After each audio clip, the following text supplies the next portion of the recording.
wacana 3 periode ini sebagai alat untuk menjadi bahan diskusi, itu untuk kami tidak masalah. Tapi ketika ini menjadi praktek politik buat 2024, ini akan menjadi bencana buat demokrasi itu sendiri.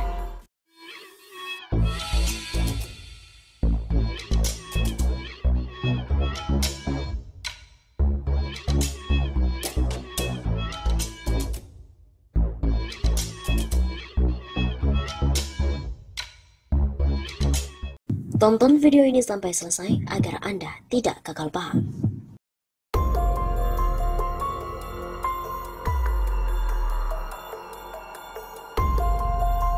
Songsong 2024, PDIP pecah 3 kubu. PDI Perjuangan merupakan satu-satunya partai pemilik tiket untuk mencalonkan pasangan presiden dan wakil presiden secara mandiri. Partai Banteng tidak butuh koalisi karena sudah mengantongi lebih dari 20% kursi di DPR. Namun ketersediaan tiket itu justru menjadi awal dilema bagi PDIP. Bahkan lingkaran survei Indonesia, DNICA, sudah gamblang bagaimana Megawati sebagai Queen Maker dihadapkan pada dilema memilih Ganjar Pranowo atau Puan Maharani. Di PDIP memang sudah terbelah jadi 2 kubu. Apalagi setelah Ketua DPD PDIP Jawa Tengah, Bambang Wuryanto atau Bambang Pacul, menempatkan Puan sebagai teh botol sosro. Artinya, Pacul memastikan Ketua DPR RI itu bisa dipasangkan dengan siapa saja di Pilpres 2024. Hanya saja, Pacul menggarisbawahi bahwa dirinya tidak menghendaki Ganjar Pranowo yang dicalonkan sebagai capres. Di satu sisi, Sekjen DPP PDIP Hasto Kristianto mengurai bahwa partainya akan mencalonkan presiden di Pilpres 2024. Hal ini lantaran amanah yang telah diberikan rakyat sangat besar hingga akhirnya PDIP mengantongi tiket presidential threshold. Pendapat ini tentu agak bertentangan dengan teh botol sosro yang digembor-gemborkan oleh Pacul. Sementara survei LSI dan IJA sendiri mengurai dilema yang dihadapi Megawati atas 2 kubu tersebut. Kurang lebih LSI dan IJA ingin menyampaikan bahwa Megawati bisa saja mencalonkan Puan Maharani di Pilpres, baik sebagai capres maupun cawapres.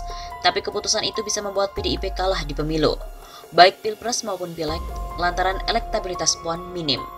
Di satu sisi, jika mencalonkan Ganjar Pranowo, Megawati berpotensi membawa PDIP menang di Pilpres maupun Pileg.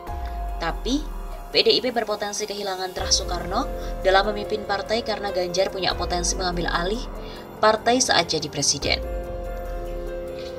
Namun, yang disayangkan, LSI dan IJA kurang memasukkan satu variabel lain dalam surveinya, yaitu dorongan Joko Widodo maju untuk periode ketiga.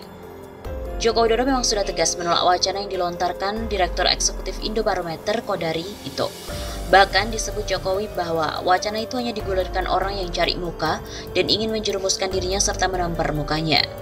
Tapi anehnya, Jokowi sendiri seperti menikmati wacana yang masif didengungkan komunitas Jokowi Prabowo atau Jokpro 2024 itu.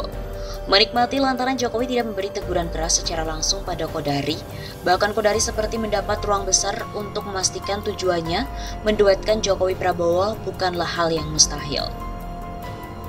Artinya, sekalipun Ketua PDIP Ahmad Basaro menyebut jabatan 3 periode jauh dari sikap politik PDIP, jika Jokowi tidak tegas membubarkan rombongan Kodari, maka mau tidak mau kelompok PDIP yang ada ikut dalam rombongan kereta. Saat ini memang belum diketahui pasti siapa lingkaran utama yang mendorong agar Jokowi lanjut di 2024. Patut diduga, dorongan berasal dari lingkaran utama presiden yang selama 2 periode merasa sangat nyaman. Bisa juga kelompok yang ingin proyek yang sudah dikerjakan bisa terus dan juga dirampungkan di periode ketiga, sehingga rezeki pun tidak terputus. Terlepas dari itu, PDIP khusus Megawati Soekarno Putri jika tidak mengambil sikap tegas dengan wacana 3 periode, maka akan ada kelompok dari PDIP yang memanfaatkan momentum sehingga ikut mendukung wacana yang bertentangan dengan konstitusi. Bagi internal PDIP, kehadiran pendukung Jokowi 3 periode tidak hanya memecah kubu menjadi 3, tapi juga membuat partai kurang terkonsolidasi dan dikhawatirkan gagal melanjutkan kesuksesan sebagai partai pemenang pemilu.